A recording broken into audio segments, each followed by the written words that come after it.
السلام علیکم ورحمۃ اللہ وبرکاتہ، نحمده ونصلی علی رسولہ الکریم، اما بعد فاعوذ باللہ من الشیطان الرجیم، بسم اللہ الرحمن الرحیم، رب اشرح لی صدری ویسر لی امری واحلل عقدۃ من لسانی یفقهوا قولی۔ لو أنزلنا هذا القرآن على جبل لرأيته خاشعا متصدعا من خشية الله وتلك الأمثال نضربها للناس لعلهم يتفكرون۔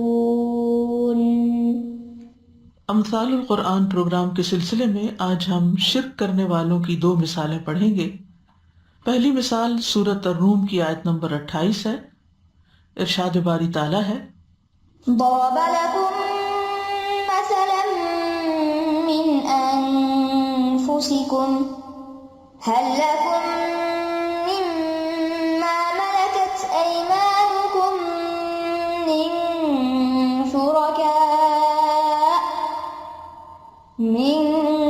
شركاء فيما رزقناكم فأنتم فيه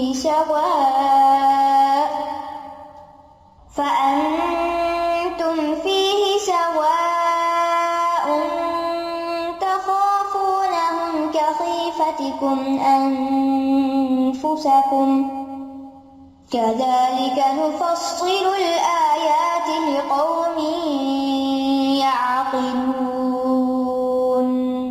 اس نے تمہارے لیے خود تمہارے نفسوں میں سے ہی ایک مثال بیان کی ہے کہ جو رزق ہم نے تمہیں دیا ہے، کیا تمہارے لونڈی غلاموں میں سے کوئی اس میں تمہارا شریک ہو سکتا ہے کہ تم سب اس میں برابر درجے کے ہو جاؤ؟ تم ان سے اسی طرح ڈرتے ہو جیسا کہ تم اپنے جیسے لوگوں سے ڈرتے ہو۔ اسی طرح ہم آیات کو ان لوگوں کے لیے کھول کر بیان کرتے ہیں جو عقل رکھتے ہیں۔ دوسری مثال سورۃ الزمر کی ہے، آیت نمبر ہے 29۔ ارشاد باری تعالیٰ ہے، ضرب الله مثلا رجلا فيه شركاء متشاكسون ورجلا سلما لرجل هل يستويان مثلا الحمد لله بل أكثرهم لا يعلمون۔ اللہ نے ایک غلام شخص کی مثال بیان کی جس میں باہم جھگڑنے والے کئی شریک ہیں، اور دوسرا وہ آدمی جو پورا ایک ہی شخص کے لیے غلام ہے۔ کیا وہ دونوں مثال میں برابر ہو سکتے ہیں؟ سب تعریف اللہ ہی کے لیے ہے، بلکہ ان کے اکثر علم نہیں رکھتے۔ جہاں تک پہلی مثال کے سیاق و سباق کا تعلق ہے تو ہم دیکھتے ہیں کہ سورۃ الروم میں اللہ سبحانہ تعالیٰ نے اپنی وحدانیت کی، اپنی ربوبیت کی بہت سی نشانیاں بیان کی ہیں۔ مثلاً آیت نمبر 19 سے 21 تک اللہ تعالیٰ فرماتے ہیں، یخرج الحی من المیت ویخرج المیت من الحی ویحیی الارض بعد موتها وکذالک تخرجون۔ وہ زندہ کو مردہ سے نکالتا ہے اور مردہ کو زندہ سے نکالتا ہے، یعنی کسی انسان کا کام نہیں ہو سکتا، مخلوق میں سے کوئی یہ نہیں کر سکتا، اور زمین کو اس کے مردہ ہونے کے بعد زندہ کرتا ہے، یعنی بارش برسا کے، اور اسی طرح تم نکالے جاؤ گے۔ اور اس کی نشانیوں میں سے ہے کہ اس نے تمہیں حقیر مٹی سے پیدا کیا، یعنی تمہاری اوریجن یہ ہے، بنیاد یہ ہے۔ پھر اچانک تم بشر ہو جو پھیل رہے ہو، یعنی دنیا کی آبادی اربوں تک پھیل گئی ہے ایک آدم اور حوا کی اولاد ہوتے ہوئے۔ اور اس کی نشانیوں میں سے ہے کہ اس نے تمہارے لیے تمہیں سے بیویاں پیدا کی تاکہ تم ان کی طرف جا کر آرام پاؤ، اور اس نے تمہارے درمیان دوستی اور مہربانی رکھ دی۔ بے شک اس میں ان لوگوں کے لیے یقیناً بہت سی نشانیاں ہیں جو غور کرتے ہیں۔ تو یہ ساری نشانیاں کس چیز کی ہیں؟ کہ اس کائنات کا رب ایک ہی ہے، ہمارا خالق اور مالک ایک ہی ہے، اور وہی پھر عبادت کے لائق ہے، اس کا کوئی شریک نہیں، نہ اس کی تخلیق میں کوئی شریک ہے، نہ اس کی ملکیت میں کوئی شریک ہے، تو پھر اس کی عبادت میں کوئی کیسے شریک ہو سکتا ہے۔ اسی طرح آیت نمبر 27 میں اللہ سبحانہ تعالیٰ موت کے بعد قبروں سے اٹھائے جانے کے بارے میں بات کرتے ہیں وہی ہے جو خلق کو پہلی بار پیدا کرتا ہے پھر اسے دوبارہ پیدا کرے گا، اور وہ اس کے لیے زیادہ آسان ہے۔ تو مطلب یہ ہے کہ یہ بھی اللہ سبحانہ تعالیٰ کے ہی پورے اختیار میں ہے، اسی کا فیصلہ ہے، اور وہ ایسا کر کے رہے گا اور تمہیں اپنے اعمال کا حساب دینا ہوگا۔ تو آئیے ہم دیکھتے ہیں کہ مثال بذات خود کیا کہتی ہے، جو توحید کو واضح کرنے کے لیے اور شرک کی خرابی کو بیان کرنے کے لیے ذکر ہوئی ہے۔ یہاں پر فرمایا ضرب لکم مثلا من انفسکم، اللہ تعالیٰ تمہارے لیے تمہارے ہی نفسوں میں سے ایک مثال بیان کرتا ہے، یعنی اللہ سبحانہ تعالیٰ نے شرک کے باطل ہونے کی مثال تمہاری ذات سے ہی بیان کی، تاکہ تمہیں کہیں دور نہ جانا پڑے، تمہیں سمجھنے میں کوئی مشکل نہ ہو، تم اسے اپنے ہی ماحول کے اندر اچھی طرح سمجھ سکو۔ یہ تمہاری اپنی ہی عملی زندگی سے تعلق رکھتی ہے، اس کے لیے کہیں دور علاقے میں سفر کر کے جانے کی یا اور کوئی مشقت کرنے کی ضرورت نہیں ہے، اپنے اندر سے ہی اس بات کو سمجھو۔ کیا ہے؟ هل لکم مما ملکت ایمانکم من شرکاء فیما رزقناکم فانتم فیہ سواء۔ هل لکم، سوال کیا جا رہا ہے کہ سوچو کیا ہے تمہارے لیے مما ملکت ایمانکم، اس میں سے جو تمہارے دائیں ہاتھ کی ملکیت میں ہے، یعنی تمہارے دائیں ہاتھ جن کو اپنا غلام بنائے ہوئے ہیں۔ ایمان جو ہے یہ یمین کی جمع ہے، یمین کہتے ہیں دائیں ہاتھ کو، اور عربوں میں ملکیت کے لیے یہ محاورہ بولا جاتا تھا، یہ لفظ استعمال کیا جاتا تھا، کیونکہ انسان اپنے بہت سے کام اور خاص طور پر جس چیز کو اپنے کنٹرول میں لینا ہو، قبضے میں لینا ہو، اس کے لیے دائیں ہاتھ استعمال کرتا ہے، تو اس لیے دائیں ہاتھ کی طرف اس کو منسوب کیا گیا۔ اور ویسے بھی دونوں ہاتھوں میں سے جو شرف حاصل ہے وہ دائیں ہاتھ کو ہے۔ تو مراد یہاں پر غلام ہے، یعنی کیا تمہارے غلاموں میں سے کوئی شریک ہو سکتے ہیں؟ من شرکا، شرکا کا لفظ شریک کی جمع ہے، اور شرک یا مشارکہ کہتے ہیں دو ملکیتوں کو باہم ملا دینا، یعنی ایک چیز کے دو مالک ہونا مشترک طور پر، جیسے بزنس پارٹنر وغیرہ ہوتے ہیں تو بھی شریک کہلاتے ہیں۔ اسی طرح بیوی کو بھی شریکت الحیات کہا جاتا ہے کہ وہ زندگی میں اس کے ساتھ شریک ہے، بہت سے معاملات شوہر اور بیوی کے درمیان مشترک ہیں۔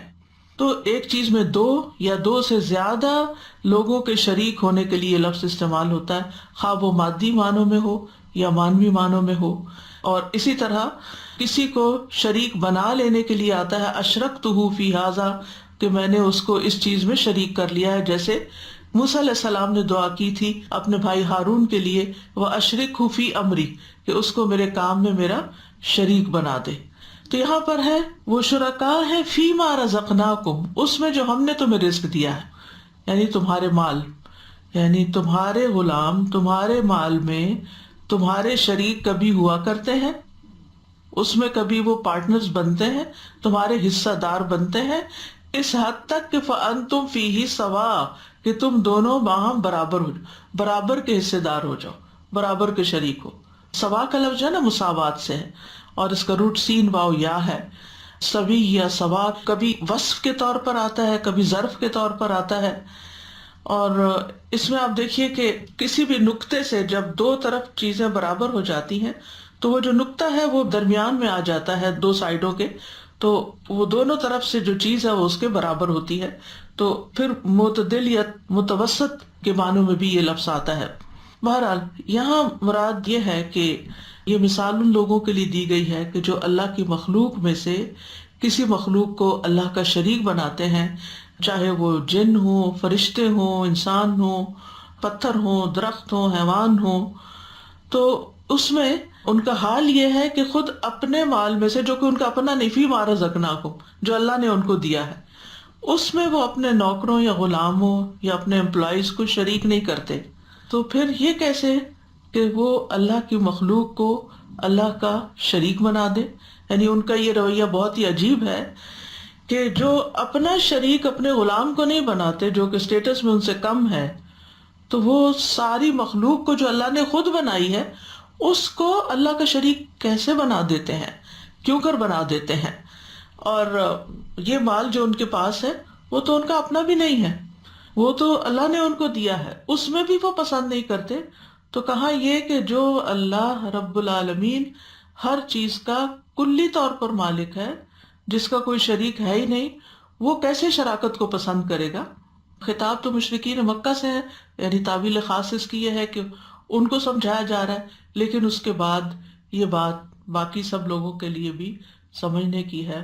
دنیا میں جہاں کہیں بھی شرک ہوتا رہا ہے ان سب کو اس بات سے، اس مثال سے سمجھایا جانا مقصود ہے۔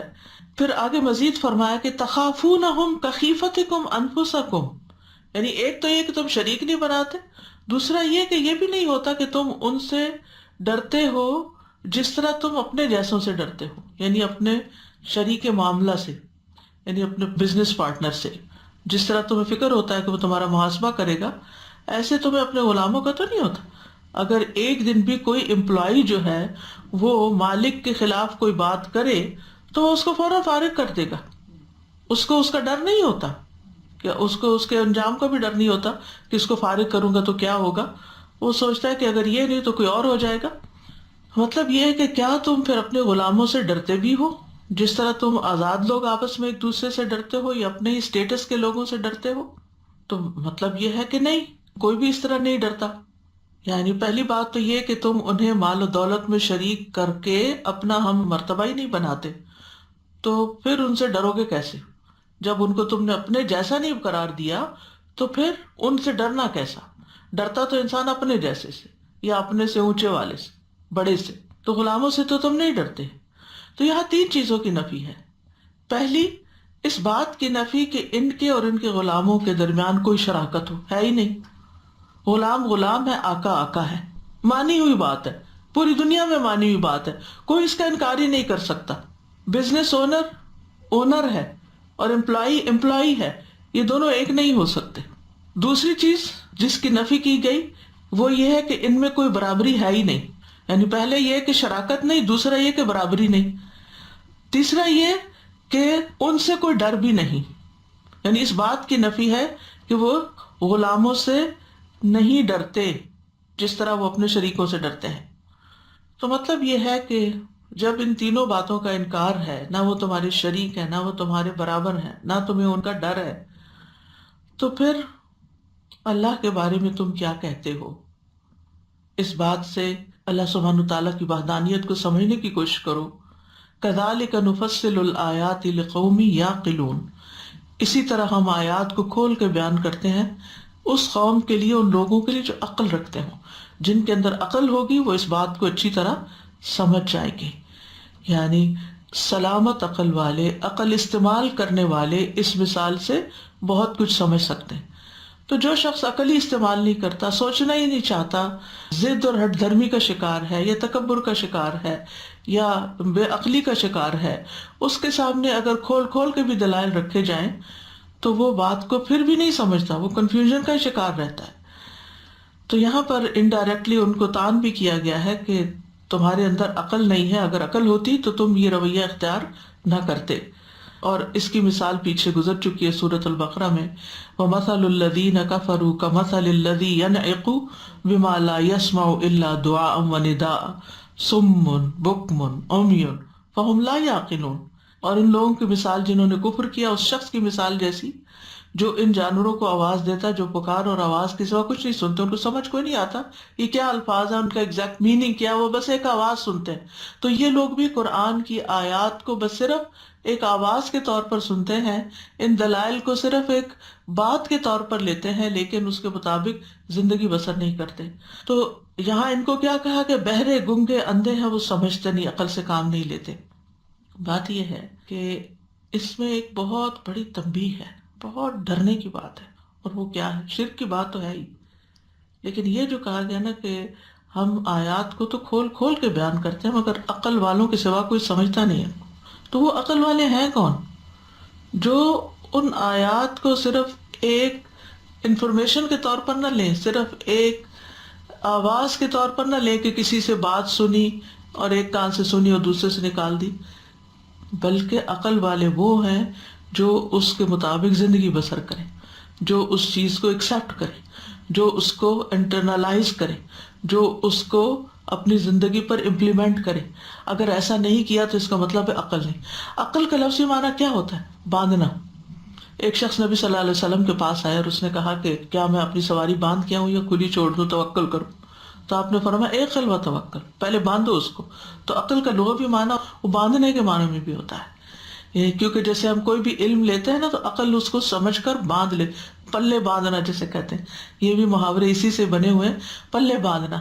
تو عقل مند لوگ ہی بات کو سمجھ کر پھر اس کے مطابق اپنی زندگی بدل لیتے ہیں، اور جو علم حاصل کرے اور پڑھے لیکن کوئی بات نہ سمجھے اور نہ اس کے اوپر عمل کرے تو وہ حیوانوں کی طرح ہی ہیں، وہ جانوروں کی طرح ہی ہیں۔ ان میں اور جانوروں میں کوئی فرق نہیں رہ جاتا، کیونکہ جانور بھی محض آواز سنتے ہیں اور یہ بھی محض آوازیں سن رہے ہیں، کوئی اس کا لیکچر سن رہا ہے، کوئی اس اسپیکر کو سن رہا ہے، کوئی یہاں کی بات سن رہا ہے، اور عملی زندگی بالکل ویسے ہی ہے جیسے ان سب باتوں کے سننے جاننے سے پہلے کی تھی۔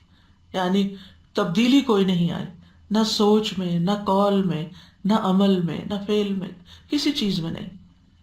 وہی جاہلیت والی باتیں، وہی جاہلیت والے طریقے، جاہلیت والی سوچیں، جاہلیت والے رسم و رواج، جاہلیت والی ہی سارے طور طریقے، یا جیسے دنیا کے باقی لوگ جنہوں نے قرآن نہیں پڑھا یا اللہ کی بات نہیں سمجھی، جو کچھ وہ کرتے ہیں یہ بھی بیان ہی وہی کچھ کر رہے ہیں، انہی پیمانوں کے مطابق اپنی زندگی بسر کر رہے ہیں۔ تو اس کا مطلب ہے عقل کوئی نہیں۔ اگر عقل ہوتی تو پھر تو کچھ تبدیلی نظر آتی۔ تو اللہ سبحانہ تعالیٰ نے تو کوئی کسر نہیں چھوڑی کہ بات سمجھائیں، لیکن سمجھتا وہی ہے جو عقل رکھتا ہو اور پھر اس شرک سے باز آ جائے۔ یعنی وقتی طور پر ایک دلیل کو سن کے بندہ کہتا ہاں نہیں برابر تو نہیں ہو سکتا، کیسے برابر ہو سکتے ہیں، مالک مالک ہے، نوکر نوکر ہے، برابر تو ہو ہی نہیں سکتا، ہی بہت بڑا فرق ہے، حالانکہ وہ بھی دونوں انسان ہی ہیں۔ تو انسان ہوتے بھی صرف سٹیٹس کے فرق سے تمہیں فرق سمجھ آ رہا ہے، تو اللہ رب العزت کے لیے تو وَلَهُ الْمَثَلُ الْأَعْلَىٰ، اس جیسا تو کوئی ہے ہی نہیں، پھر کیسے تمہیں بات سمجھ نہیں آتی؟ تو مراد یہ ہے کہ اس آیت میں بنیادی طور پہ اللہ سبحانہ تعالیٰ نے شرک کی تردید کی ہے اور اس کے لیے انسانوں کی اپنی زندگیوں میں سے ایک مثال بیان کی، کیونکہ جو مثال ہماری اپنی لائف کی ہوتی ہے نا، وہ ایکسپیرینس جو ہے یا وہ جسے ہم ریلیٹ کر سکتے ہوں، وہ بات زیادہ بہتر طور پر سمجھ آتی ہے۔ تو ان کو سمجھانے یہ مقصود ہے کہ جب تم یہ پسند نہیں کرتے کہ تمہارے غلام اور نوکر چاکر جو تمہارے جیسے انسان ہیں، تم اللہ سے ملے ہوئے رزق میں ان کو شریک نہیں کرنا چاہتے، تو پھر یہ کس طرح ہو سکتا ہے کہ اللہ کے بندے، چاہے وہ فرشتے ہوں، پیغمبر ہوں، اولیاء ہوں، زندہ ہوں، مردہ ہوں، شجر ہوں، حجر ہوں، معبود ہوں، بت ہو، آگ ہو، پانی ہو، جس کسی چیز کو بھی تم پوچھتے ہو وہ اللہ کے ساتھ شریک ہو جائیں؟ تو اگر پہلی بات نہیں ہو سکتی تو دوسری کیسے ہو سکتی؟ یعنی تمہارے مملوک تمہارے شریک نہیں ہو سکتے تو اللہ کی مخلوق اللہ کی شریک کہاں سے ہو سکتی ہے؟ کتنی سمپل سی بات ہے، لیکن وہ اس کو سمجھ کے نہیں دے رہے تھے۔ تو مشرکین خود بھی اعتراف کرتے تھے کہ ان کے جو بت ہیں یا ان کے جو معبود ہیں وہ بھی اللہ کی ملکیت ہے، یہ بھی کہتے تھے۔ جیسے اگر آپ کو معلوم ہو تلبیہ میں کیا پڑھتے تھے مشرکین، امام طبرانی ابن عباس سے روایت کرتے ہیں کہ مشرکین تلبیہ اس طرح پڑھا کرتے تھے: لبیک اللہم لبیک، لبیک لبیک لا شریک لک الا شریکا هو لک تملکہ وما ملک، تملکہ یعنی وہ شریک کا بھی تو ہی مالک۔ بھائی عقل کے اندھو، اگر تم کہتے ہو کہ اللہ اس کا مالک ہے تو اللہ پھر آقا ہوا نا، پھر یہ اللہ کے شریک کہاں سے ہو گئے؟ شریک تو نہیں ہو سکتے۔ لیکن اتنی معمولی سی بات ان کو سمجھ نہیں آ رہی تھی۔ تو بات یہ ہے کہ اللہ سبحانہ تعالیٰ کا کوئی بھی شریک نہیں۔ سورۃ الاسراء میں اللہ تعالیٰ فرماتے ہیں وَقُلِ الْحَمْدُ لِلَّهِ الَّذِي لَمْ يَتَّخِذْ وَلَدًا وَلَمْ يَكُنْ لَهُ شَرِيكٌ فِي الْمُلْكِ وَلَمْ يَكُنْ لَهُ وَلِيٌّ مِّنَ الذُّلِّ وَكَبِّرْهُ تَكْبِيرًا، اور کہہ دیجئے سب تعریف اللہ کے لیے ہے جس نے نہ کوئی اولاد بنائی ہے، نہ ہی بادشاہت میں اس کا کوئی شریک ہے، اور نہ عاجز ہونے کی وجہ سے اس کا کوئی مددگار ہے۔ نہ اولاد ہے، نہ شریک ہے، نہ مددگار ہے، کوئی بھی نہیں، اور اس کی بڑائی بیان کرو، خوب بڑائی بیان کرنا، بڑا وہی ہے۔ پھر اسی طرح سورۃ المومنون میں آتا ہے مَتَّخَذَ اللَّهُ مِن وَلَدٍ، اللہ نے کوئی اولاد نہیں بنائی، وَمَا كَانَ مَعَهُ مِنْ إِلَٰهٍ، اور اس کے ساتھ کبھی کوئی معبود رہا ہی نہیں۔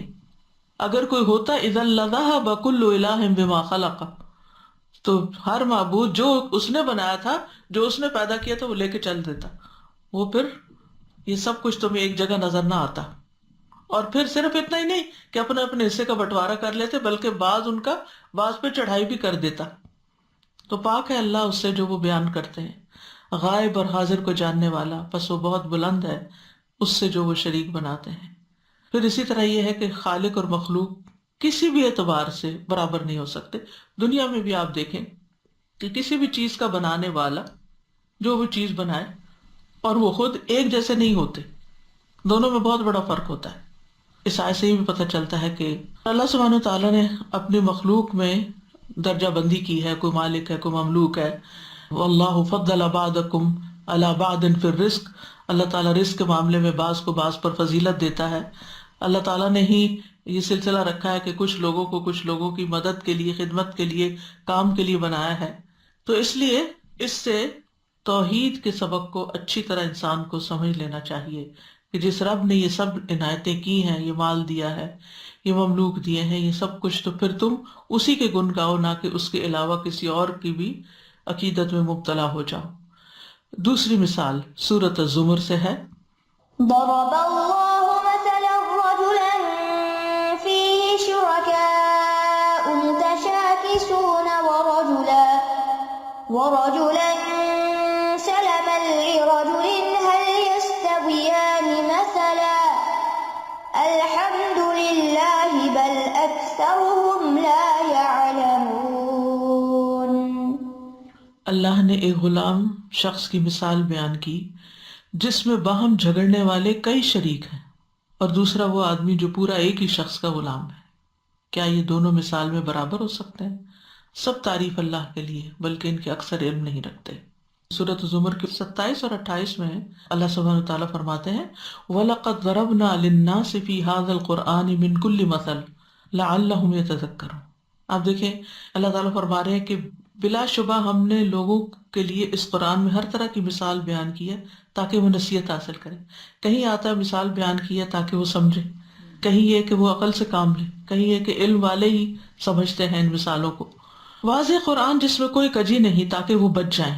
اس کے بعد یہ بات فرمائی کہ اللہ سبحانہ وتعالیٰ یعنی پہلے مثالوں کا ذکر کیا کہ اللہ تعالیٰ مثالیں بیان کرتے تاکہ لوگ نصیحت پکڑیں، نصیحت حاصل کریں، اور اب مثال دی جا رہی کہ کیا نصیحت حاصل کرے۔ آئیے پہلے الفاظ کو دیکھتے ہیں۔ ضرب اللہ مثلا، اللہ تعالیٰ ایک مثال بیان کرتا ہے، ایک وصف بیان کرتا ہے، کیونکہ مثال سے بات زیادہ واضح ہوتی ہے۔ ایک چیز جو ذہن میں ہوتی ہے جب وہ ایک مادی شکل میں سامنے نظر آتی ہے تو اس کو سمجھنا آسان ہو جاتا ہے۔ مثال ہے رجلن، ایک شخص کی، ایک انسان ہے کوئی، فیہ شرکاء، اس میں کئی شریک ہیں، یعنی اس کی ملکیت میں کئی شریک ہیں، یعنی اس کے کئی مالک ہیں، کئی آقا ہیں۔ ایک شخص ایک وقت میں مثلاً 5 لوگوں کا غلام ہے مشترکہ۔ اچھا، ایسے ہوتا بھی تھا، اب بھی ہوتا ہے کہ ایک چیز میں کئی شریک ہوتے ہیں۔ یہ تو ایک عام سی بات ہے، مثلاً والدین فوت ہو جائیں تو جو وہ گھر چھوڑ کے جاتے ہیں اس میں سارے بہن بھائی شریک ہوتے ہیں۔ پھر کیا ہوتا ہے؟ شرکاء متشاکسون، وہ شریک جو آپس میں کھینچا تانی کرتے ہیں۔ رجل شکسن کہتے ہیں ضدی، بدخلق، جھگڑنے والا آدمی، اور متشاکس کا مطلب ہے تشاکس، ایک دوسرے سے ضد کرنا، ایک دوسرے سے جھگڑا کرنا، تنازع کرنا، برے اخلاق سے پیش آنا۔ اب سوچئے کہ وہ گھر جس میں 5 بہن بھائی آپس میں برابر کے شریک ہیں اور ہیں بھی بڑے بد اخلاق، تو اس پراپرٹی کا حال کیا ہوگا؟ اسی طرح اگر کوئی بھی چیز ایک سے زیادہ لوگ جس کے مالک بن جائے، اربوں کے ہاں صرف زمین مکان ہی نہیں، پراپرٹی وغیرہ ہی نہیں وراثت میں چھوڑی جاتی تھی، غلام بھی چھوڑے جاتے تھے۔ مثلا باپ کا ایک غلام تھا، اس کے 2 بچے تھے، اب وہ فوت ہونے کے بعد وہ غلام وراثت بنا، اب کیا ہوا؟ اس کے 2 مالک بن گئے، پہلے اس کا ایک مالک تھا، اب 2 بن گئے، اب وہ دونوں اس کو اپنی طرف کھینچتے ہیں، اب اس کا حال کیا ہوگا؟ تو یہاں اس غلام کی مثال دی جا رہی ہے کہ جو مشترک ہے۔ ضرب اللہ مثلا رجلا، رجل سے مراد یا غلام، فیہ شرکاء متشاکسون، کہ ایسا غلام کہ جس کے کئی مالک ہیں جو آپس میں ایک دوسرے سے خوب جھگڑتے ہیں، کئی ایک اس کے اندر شریک ہیں، اور پھر شریک بھی کوئی ڈیسنٹ نہیں ہے، وہ آپس میں بڑے لڑاکے ہیں، سخت مزاج ہیں، اور کمپرومائز کرنے کو تیار ہی نہیں، اس غلام سے کام لینے میں صرف اپنی مرضی چلانا چاہتے ہیں، ہر مالک اس کو اپنی طرف کھینچتا ہے، میرا کام کرو، میری بات مانو، میرے لیے کرو، میرے لیے وہ کرو. تو ایسے غلام کی مشقت کا حال کیا ہوگا جس سے ہر کوئی اپنا حق چاہتا ہے اور راضی اس سے کوئی بھی نہیں، کوئی اس سے خوش نہیں، کوئی اس کے بارے میں وسعت قلبی کا مظاہرہ ہی نہیں کرتا. ان کو احساس ہی نہیں کہ یہ شخص کتنی تکلیف میں ہے. وہ بیچارہ ایک کو راضی کرتا ہے تو دوسرا ناراض ہو جاتا ہے، وہ دوسرے کو خوش کرتا ہے تو پہلا ناراض ہو جاتا ہے. تم تو اس کے بڑے کام آتے ہو، تم تو اس کے بڑے طرفدار ہو، تمہاری تو ساری توجہ ہی اس کی طرف ہے، میرا تو تم کچھ نہیں کرتے. وہ ادھر خدمت کر رہا تھا تو یہاں سے ڈانٹ پڑ رہی ہوتی، یہاں کام کر رہا تھا تو وہاں سے، اگر دو بھی شریک ہو جائیں، اور یہاں تو بہت سارے شرکاء ہیں. اب اس کا حال کیا ہو جائے گا، یہ کتنا مزریبل کنڈیشن میں ہوگا. اور دوسری طرف وَرَجُلًا سَلَمًا لِرَجُلٍ، ایک شخص ایک ہی کا غلام ہے. سلم کا مطلب یہ سلامت، یعنی پورا پورا، جیسے کہتے ہیں سالم، سالم مرغ، یعنی خالص اسی کا ہے، اس کے سوا اس کا کوئی مالک نہیں ہے. تو یہاں مشرک اور مخلص کی مثال بیان کی گئی ہے. ایک مشرک انسان ہے، چاہے شرک اکبر کرتا ہے یا شرک اصغر کرتا ہے، اور دوسری طرف مخلص مومن ہے جو صرف اللہ کو راضی کرنے کی فکر کرتا ہے. ایک شخص ہے جو ہر ایک کو راضی کرنے کی کوشش کرتا ہے، اس کو بھی راضی کر لو، اس کو بھی کر لو، اس کو بھی کر لو. وہ چاہتا کوئی ناراض نہ ہو، لیکن اس کا اپنا حال خراب ہو جاتا ہے. ایک اس کو بلا رہا ہے، دوسرا بلا رہا ہے، تیسرا بلا رہا ہے، اور اسی بھاگ دوڑ میں بھاگ بھاگ کے اینڈ آف دا ڈے اس کا حال خراب ہو جاتا ہے. اور دوسرا کیا ہے کہ بس اس کو صرف ایک ہی در پہ حاضری دینی ہے، ایک ہی کو خوش کرنا ہے. وہ سمجھتا ہے کہ میرا سارا نفع نقصان اسی کے ہاتھ میں ہے، اور اس کو کسی قسم کی کوئی پریشانی نہیں ہوتی کیونکہ وہ اپنی اٹموسٹ ایفرٹ کر کے اس کو خوش بھی کر لیتا ہے. تو جن کو صرف ایک رب کو خوش کرنا ہو اور اسی کی خوشی کو وہ مقدم رکھتے ہوں، ان کی زندگی آسان ہوتی ہے بنسبت اس کے جو دنیا کے بندے ہوں، دنیا کے غلام ہوں، اور دنیا کے ہر بندے کو خوش کرنے کی فکر میں ہو، اور اس کھینچا تانی میں وہ پریشان رہتے ہوں، پراگندہ حال رہتے ہوں. اس کو ایک اور عام روزمرہ کی زندگی کی مثال سے سمجھ سکتے ہیں. ایک شخص ہے جس کی 2 بیویاں، عموماً آپ نے دیکھا ہوگا، دیکھنے میں تو یہ بڑی بات خوشنما لگتی ہے کہ 2 بیویاں، یا اس کی تو بڑی موج ہے، لیکن حقیقت کیا ہے کہ اس شخص کا حال قابل رحم ہوتا ہے. ایک بیوی کو خوش کرتا تو دوسری ناراض ہو جاتی، کبھی اس کا موڈ آف ہے، کبھی اس کا موڈ آف ہے، اور بیچ میں وہ پس رہا ہے. چلے اس کو بھی چھوڑے، بعض اوقات ساس اور بہو کے بیچ میں ایک مرد پس جاتا ہے. ماں کو خوش کرتا ہے تو بیوی ناراض ہو جاتی، بیوی کو خوش کرتا ہے تو ماں کا موڈ آف ہو جاتا ہے. تو ایسے گھروں میں، ایسے جگہوں پہ آپ نے دیکھا ہوگا کس قدر تنگ ماحول ہوتا ہے، اور کتنا پریشان کن اور کتنا پراگندہ حال ہوتا ہے، اور خوش کوئی بھی نہیں ہوتا. یعنی ایسا شخص قابل رحم ہوتا ہے کہ جسے ایک سے زیادہ لوگوں کو خوش کرنا پڑے بیک وقت، اور ان کے درمیان عدل کرنا پڑے. بعض اوقات بچوں کے ساتھ یہی صورتحال پیش آ جاتی کہ ایک بچہ کمزور ہے، بیمار ہے، آپ اس کو ذرا سی زیادہ توجہ دیتے ہیں تو دوسرا بچہ ناراض ہوتا ہے، آپ ہمیں تو پوچھتے ہی نہیں، آپ تو اس کو زیادہ پیار کرتے ہیں. تو یہ روزمرہ کی زندگی کی مثالوں سے ہم توحید اور شرک کے فرق کو بہت اچھی طرح سمجھ سکتے ہیں کہ کس طرح انسان اگر اپنی زندگی کا یہ مقصد بنا لے کہ مجھے صرف اپنے رب کو راضی کرنا ہے، مجھے ہر کام صرف اس کی رضا کے لیے کرنا ہے. اور وہ یہ کیوں کرتا ہے؟ اس لیے کہ اس کو یہ یقین ہوتا ہے کہ اصل مالک وہ ہے، شوہر کا مالک بھی وہی، بچوں کا مالک بھی وہی، اونر کا مالک بھی وہی، رزق کا مالک بھی وہی، عزت کا مالک بھی وہی، مالک الملک، وتعز من تشاء وتذل من تشاء.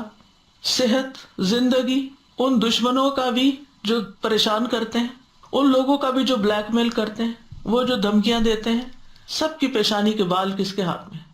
ایک اللہ کے ہاتھ میں. اور الیہ یرجع الامر کلہ، سارے معاملات جاتے بھی اس کی طرف ہیں، ہر ایک کو کنٹرول میں بھی ہوئے رکھے ہوئے. لہٰذا ہمیں راضی بھی اس کو کرنے کی فکر کرنی چاہیے، عبادت بھی اسی کی، اور زندگی کے عام روزمرہ کے معاملات میں جو لین دین، تعلقات، صبر، شکر، عاجزی، جتنی بھی اچھی اخلاق کی باتیں، سب اس کی خاطر. ہمیں لوگوں سے نہیں ڈرنا کہ یہ ناراض ہو گیا تو میرا رزق بند ہو جائے گا، یہ ناراض ہو گیا تو پتہ نہیں کیا ہو جائے گا. اسی خوف میں مبتلا رہتے ہیں نا. یہی چیز تو ڈپریشن کا شکار کرتی ہے انسان، یہی چیز تو غمگین کرتی ہے کہ ہائے میں نے یہ بات کہہ دیا، پتہ نہیں اس نے مائنڈ نہ کر لیا. کچھ لوگ تو اسی جھگڑے میں پڑے رہتے ہیں، اس نے مائنڈ کر لیا ہوگا اور پھر وہ ان کے ذہن سے وہ خلل نکلتا ہی نہیں جب تک کہ وہ ایک وقت نہیں گزر جاتا. اسی خوف میں مبتلا رہتے ہیں. آپ نے جان بوجھ کے نہیں کیا کسی کو ناراض، اور نہ آپ کی نیت تھی. اگر خود سے کسی نے کچھ محسوس کر لیا، دے اس کو اس کا ٹائم، خود ہی ٹھیک ہو جائے گا. آپ اپنا معاملہ اللہ سبحانہ تعالیٰ سے درست رکھے، جس نے آپ کا حساب لینا ہے، جس کی طرف آپ نے لوٹ کے جانا ہے، جس نے آپ کو جزا سزا دینی ہے. اگر وہ راضی تو ہر چیز اپنی جگہ پہ آ جائے گی. پھر کسی چیز سے ڈرنے کی ضرورت نہیں، کسی چیز کی فکر کی ضرورت نہیں. پیچھے بھی ہم نے پڑھا یعنی کہ جو غیر اللہ کے سہارے لیتے ہیں وہ کیا ہے؟ مکڑی کے جال. مکڑی کا جالا ہے غیر اللہ کا سہارا، تو مکڑی کا گھر جو ہے وہ سب سے کمزور گھر ہوتا ہے. تو جو انسانوں پہ بھروسہ کرتا ہے کہ اگر میں نے اس کو ناراض کیا تو مجھے یہ جو فائدہ پہنچ رہا ہے نا یہ بند ہو جائے گا. ہاں ہو سکتا ہے وقتی طور پر ہو جائے، لیکن یہ یاد رکھیں یہ فائدہ اس کے ہاتھ میں نہیں ہے، یہ اللہ ہی نے اس کے دل میں ڈالا تو آپ کو دے رہا ہے. جس دن اللہ اس کا دل بدل دے گا وہ آپ کے کسی کام نہیں آئے گا. وَمَا بِكُم مِّن نِّعْمَةٍ فَمِنَ اللَّهِ، تمہارے پاس کوئی بھی جو نعمت ہے وہ اصل میں اللہ کی طرف سے. لیکن ہم سمجھتے ہیں کہ نہیں لوگ مالک ہیں ہمارے رزق کے یا ہمارے فائدے کے، اس لیے ہم لوگوں کو ناراض نہیں کرنا چاہتے، جس کے نتیجے میں ہم کیا کرتے ہیں کہ ہم ان کی مرضی کے کام کرتے رہتے ہیں اور اللہ کو ناراض کرتے رہتے ہیں. اس کو خوش کرنے کے لیے یہ کپڑے پہن لو، اس کو خوش کرنے کے لیے یہ حرام کام کر لو، لیکن اینڈ آف دا ڈے کوئی راضی بھی نہیں ہوتا. اللہ تعالیٰ فرماتے ہیں حل یستویان مثلا، کیا دونوں کی مثال برابر ہو سکتی ہے کہ جس کا ایک مالک ہو اور جس کے جھگڑنے والے بہت سے بد مزاج مالک ہوں؟ وہ برابر نہیں ہو سکتے. ایک معمولی عقل والا بھی کہے گا یہ کیسے برابر ہو سکتے؟ الحمدللہ، سوال کے جواب میں الحمدللہ کہا گیا، یعنی اوپر بات سمجھا کے ایک پاز دیا گیا کہ اگر تمہارے پاس کوئی جواب ہے تو دو، اور اگر کوئی جواب نہیں بنتا تم سے تو پھر یاد رکھو کہ الحمدللہ، اللہ کا شکر ہے کہ تم اپنے دلوں میں اس فرق کو محسوس کرتے ہو، اگرچہ اپنی زبان سے کہنے کی جرات نہیں رکھتے. تم زبان سے نہیں کہتے لیکن تمہارے دل بھی گواہی دے رہے ہیں کہ ہاں یہ حال برابر نہیں ہے. بل اکثرہم لا یعلمون، بلکہ ان کے اکثر علم نہیں رکھتے، اسی وجہ سے شرک کرتے ہیں. ان کے اکثر عقل نہیں رکھتے، سوچتے نہیں، یہی وجہ ہے شرک کرنے کی. تو بنیادی طور پر یہ مثال توحید اور شرک کے فرق کو واضح کرتی ہے، مشرک اور موحد کے فرق کو واضح کرتی ہے کہ ایک شخص جو کئی معبودوں کی عبادت کرتا ہے اور ان کا غلام بنا ہوا ہے اور ان کے آگے جھکا ہوا ہے، اور پھر وہ آپس میں بھی ایک نہیں ہے، کوئی کسی چیز کا حکم دیتا اور کوئی کسی چیز کا، تو نتیجتاً اس شخص کی زندگی حرام ہو جاتی ہے، اس کی زندگی تنگ ہو جاتی ہے. تو حضرت یوسف علیہ السلام نے بھی جب جیل میں توحید کی دعوت دی تھی اپنے ساتھیوں کو تو کیا کہا تھا؟ یا صاحبی السجن اارباب متفرقون خیر ام اللہ الواحد القہار. اے میرے قید خانے کے دو ساتھیوں، ذرا سوچو کیا متفرق رب، بہت سے رب بہتر ہے یا ایک ہی اللہ جو سب پہ غالب ہے؟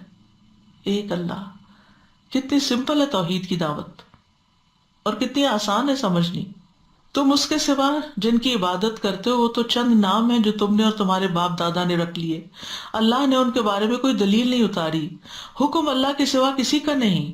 ان الحکم الا للہ، اس نے حکم دیا ہے کہ تم اس کے سوا کسی کی عبادت نہ کرو. امر اللہ تعبدوا الا ایاہ ذالک الدین القیم، یہی سیدھا دین ہے. ولکن اکثر الناس لا یعلمون، لیکن اکثر لوگ جانتے نہیں ہیں. تو بنیادی طور پر دونوں مثالوں کے اندر توحید الوہیت کا اس بات ہے، یعنی اللہ کے الہ اور معبود ہونے کا ثبوت ہے. قرآن مجید کی بے شمار جگہوں پر اللہ سبحانہ وتعالیٰ کی وحدانیت کا ذکر پایا جاتا ہے. وَإِلَٰهُكُمْ إِلَٰهٌ وَاحِدٌ لَا إِلَٰهَ إِلَّا هُوَ الرَّحْمَٰنُ الرَّحِيمُ. سورۃ البقرہ میں آتا ہے تمہارا الہ ایک ہی الہ ہے، اس کے سوا کوئی الہ نہیں، وہ نہایت مہربان بڑا رحم کرنے والا ہے. سورۃ نساء میں آتا ہے انما اللہ الہ واحد سبحانہ ان یکون لہ ولد لہ ما فی السماوات وما فی الارض وکفی باللہ وکیلا. خالص توحید کی دعوت ہے، صرف اللہ اکیلا ہی الہ ہے اور وہ اس بات سے پاک ہے اس کی کوئی اولاد ہو. جو کچھ آسمانوں اور زمین میں ہے سب اسی کا ہے، اکیلا ہی کائنات کا نظام چلانے کے لیے کافی ہے۔ پھر قل هو اللہ احد اللہ الصمد لم یلد ولم یولد ولم یکن له کفوا احد، اور ہمیشہ سے وہ ایک ہی ہے۔ جیسے صحیح بخاری کی حدیث میں آتا ہے کان اللہ ولم یکن شیء، اللہ ازل سے موجود تھا، اس کے سوا کوئی چیز نہ تھی، تو اس کے کوئی شریک بھی نہیں پھر، اور اس کا عرش پانی پر تھا۔ کائنات کی جتنی بھی نشانیاں ہیں سب اس بات کی الٹیمیٹ دلیل دیتی ہیں کہ سب کچھ اللہ ہی کو بلانگ کرتا ہے، ایک ہی ہستی ہے جو سارے نظام کو چلا رہی ہے۔ اور توحید یہی ہے کہ بندہ اس بات کا اقرار کرے کہ سب کچھ اللہ ہی کرتا ہے، سب کچھ کرنے والا اللہ ہی ہے، اور سارے معاملات اسی کی طرف لوٹتے ہیں۔ پھر یہ کہ انسان اس بات کو ریئلائز کرے کہ ہماری تخلیق کا مقصد ہی ایک اللہ کو راضی کرنا ہے، اس کی عبادت کرنا ہے، اس کو پہچاننا ہے۔ تمام انبیاء کی بنیادی دعوت جو تھی وہ توحیدی کی دعوت تھی۔ نوح علیہ السلام نے کیا کہا؟ اے میری قوم اللہ کی عبادت کرو جس کے بغیر تمہارا کوئی الہ نہیں۔ ہود علیہ السلام نے اپنی قوم سے ایگزیکٹلی یہی کہا۔ صالح علیہ السلام نے قوم سمود سے بالکل یہی بات کہی۔ شعیب علیہ السلام نے اپنی قوم سے یہ الفاظ دہرائے، اعبدوا اللہ ما لکم من الہ غیرہ۔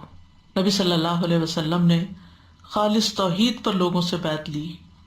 آپ کی بعثت کا مقصد بھی یہی تھا کہ توحید کو قائم کیا جائے اور شرک کا خاتمہ کیا جائے۔ کوئی شخص مسلمان نہیں ہو سکتا جب تک کہ لا الہ الا اللہ نہ کہے، کہ اللہ کے سوا کوئی اور الہ ہے ہی نہیں۔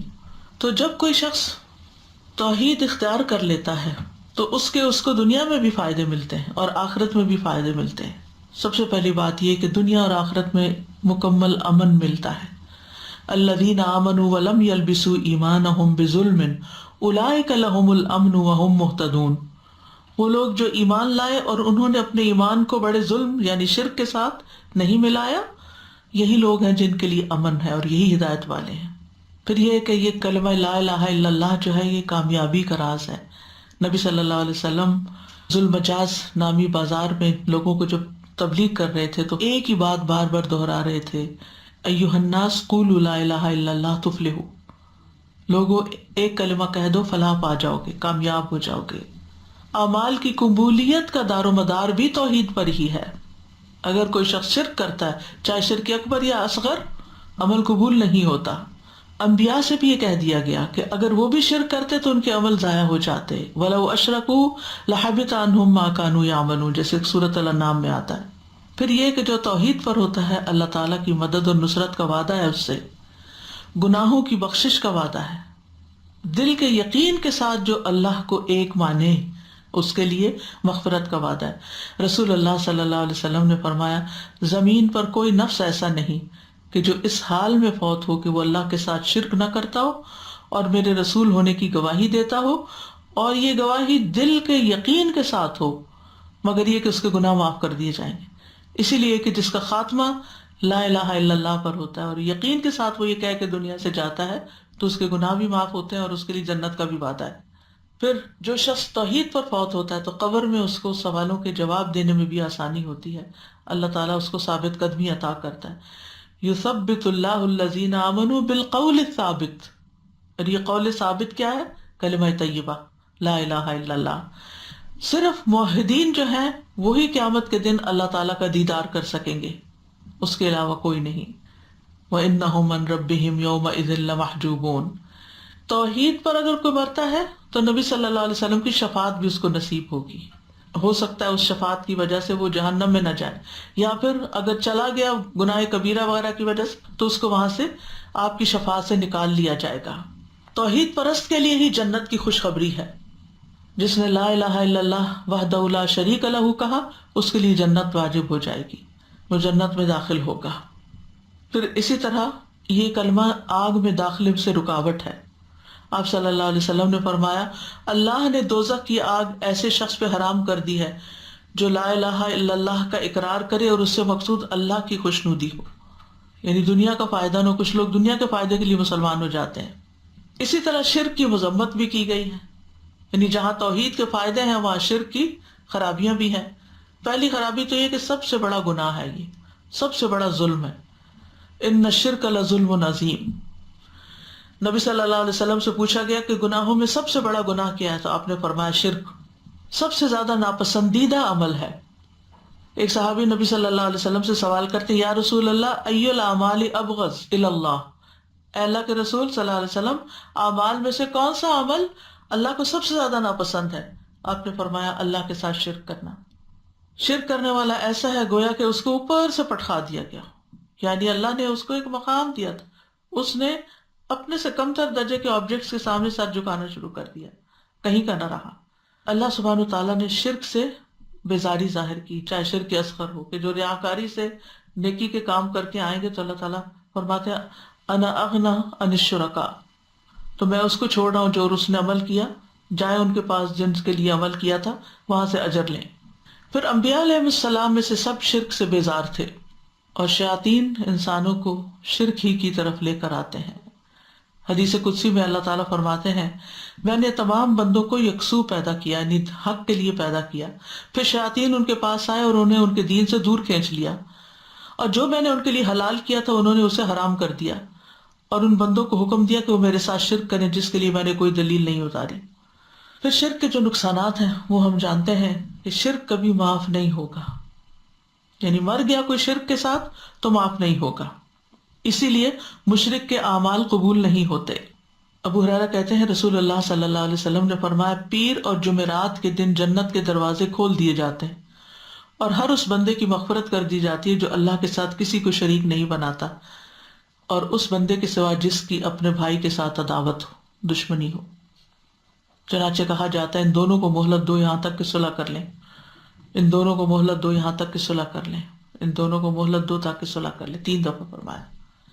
کتنی بڑی بات ہے، لوگوں کے ساتھ ناراض ہونا، بگڑ بیٹھنا، تعلقات ختم کر دینا، رشتہ داریاں توڑ دینا، اللہ تعالیٰ محفوظ رکھے، یعنی اعمال ہی قبول نہیں ہوتے، کس قدر خسارے کی بات ہے۔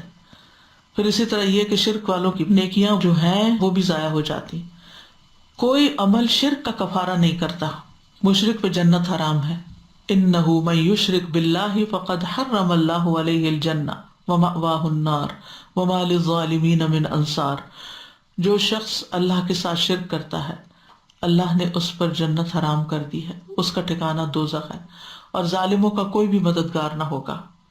تو شرک جو ہے وہ اللہ سبحانہ تعالیٰ کے ساتھ دوسروں کو پارٹنر یا شرکاء قرار دینا، اللہ تعالیٰ کی ذات میں، اللہ کی صفات میں، اللہ تعالیٰ کے رب ہونے میں کسی اور کو بھی شریک کرنا۔ تو اسی لیے علماء نے اس کی تقسیم کی ہے توحید ربوبیت، توحید الوہیت، اور پھر اسماء و صفات کی توحید، اور اسی طرح اپوزٹ پھر ان تمام چیزوں میں شرک ہو جاتا ہے۔ شرک کو عام طور پہ 2 کیٹیگریز میں تقسیم کیا جاتا ہے، اکبر اور اصغر۔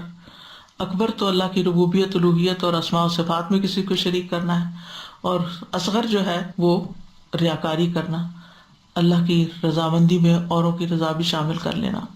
تو شرک اکبر میں سے غیر اللہ کی عبادت بھی آتی، مردوں سے حاجتیں طلب کرنا، غیر اللہ کے نام پہ نظر نیاز ماننا، ان سے امیدیں وابستہ کرنا، پھر اسی طرح مخلوق سے ایسی محبت کرنا جیسی اللہ سے کرنی چاہیے۔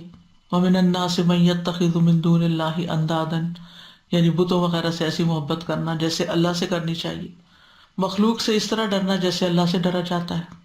اور یہ کیا ہے کہ کوئی مجھے بیماری لگا دے گا، کوئی میرے مال میں آفت پہنچا دے گا، وہ مجھے نظر لگا دے گا، ایسے خیالات ہی جھٹک دینے چاہیے کہ جب تک اللہ کا اذن نہ ہو نہ کوئی جادو ہو سکتا، نہ نظر ہو سکتی ہے، نہ ہی کوئی اور بلا آ سکتی ہے۔ اسی طرح عبادت میں شرک توکل کسی اور پر کرنا، کسی اور سے برکت لینا، دوسروں کی ایسی تعظیم کرنا، ان کے آگے ایسے جھکنا جیسے اللہ کے آگے جھکا جاتا ہے۔ پھر اسی طرح کسی اور کے لیے سجدہ کرنا، کسی اور کے لیے نماز پڑھنا یا صدقہ خیرات کرنا۔ اور شرک اصغر میں ریاکاری ہے، اور ریاکاری کا نقصان ہم سمجھتے ہیں کہ نبی صلی اللہ علیہ وسلم نے فرمایا کہ اللہ عز و جل قیامت کے دن ان ریاکاروں سے فرمائے گا جب لوگوں کو ان کے اعمال کا بدلہ دیا جائے گا کہ جن کو دکھانے کے لیے تم یہ کام کرتے تھے ان کے پاس جاؤ اور دیکھو کہ ان کے پاس تمہارے لیے کیا بدلہ ہے۔ اسی طرح شرک اصغر کی کچھ اور مثالیں بھی ہیں، جیسے غیر اللہ کی قسم کھانا، غیر اللہ کی قسم جو ہے یہ شرک ہے۔ من حلف بشیء دون اللہ تعالی فقد اشرک، بدشگونی لینا شرک اصغر ہے۔ استغفر اللہ۔ بدشگونی کیا ہوتی ہے؟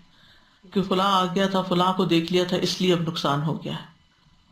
اسی طرح مال کی ایسی محبت جو انسان کو اللہ سے غافل کر دے، یہ بھی اسی میں آ جاتا ہے۔ تو کرنے کے کام کیا ہیں کہ انسان کثرت سے اللہ کی توحید بیان کرے۔ رسول اللہ صلی اللہ علیہ وسلم نے فرمایا، جو شخص دن میں 100 مرتبہ یہ دعا پڑھے گا، لا الہ الا اللہ وحدہ لا شریک لہ لہ الملک ولہ الحمد وہو علی کل شیء قدیر، تو اسے 10 غلام آزاد کرنے کے برابر ثواب ملے گا، 100 نیکیاں اس کے اعمال نامے میں لکھی جائیں گی، 100 برائیاں اس سے مٹا دی جائیں گی، اور اس روز دن بھر یہ دعا شیطان سے اس کی حفاظت کرتی رہے گی یہاں تک کہ شام ہو جائے، اور کوئی شخص اس سے بہتر عمل لے کر نہ آئے گا مگر جو اس سے بھی زیادہ یہ کلمہ پڑھ لے، کیونکہ خالص توحید کا اس میں سبق ہے۔ دوسری بات یہ کہ لا الہ الا اللہ پر خاتمے کی دعا کریں اپنے لیے، اور آخری کلام لا الہ الا اللہ ہو۔ پھر یہ کہ شرک کرنے کی ہر صورت سے بچیں۔ ابو درداء کہتے ہیں، مجھے میرے خلیل صلی اللہ علیہ وسلم نے وصیت کی کہ تم اللہ کے ساتھ کسی کو بھی شریک نہ ٹھہرانا، اگرچہ تمہارے ٹکڑے ٹکڑے کر دیے جائیں، اور یہ کہ تمہیں جلا دیا جائے۔ اور پھر یہ ہے کہ شرک سے پناہ مانگی جائے، یعنی بعض اوقات ہم شرک کو برا بھلا تو کہتے ہیں لیکن اس سے بچنے کی دعا نہیں کرتے، تو اللہ سبحانہ وتعالی ہمیں اس سے محفوظ رکھے۔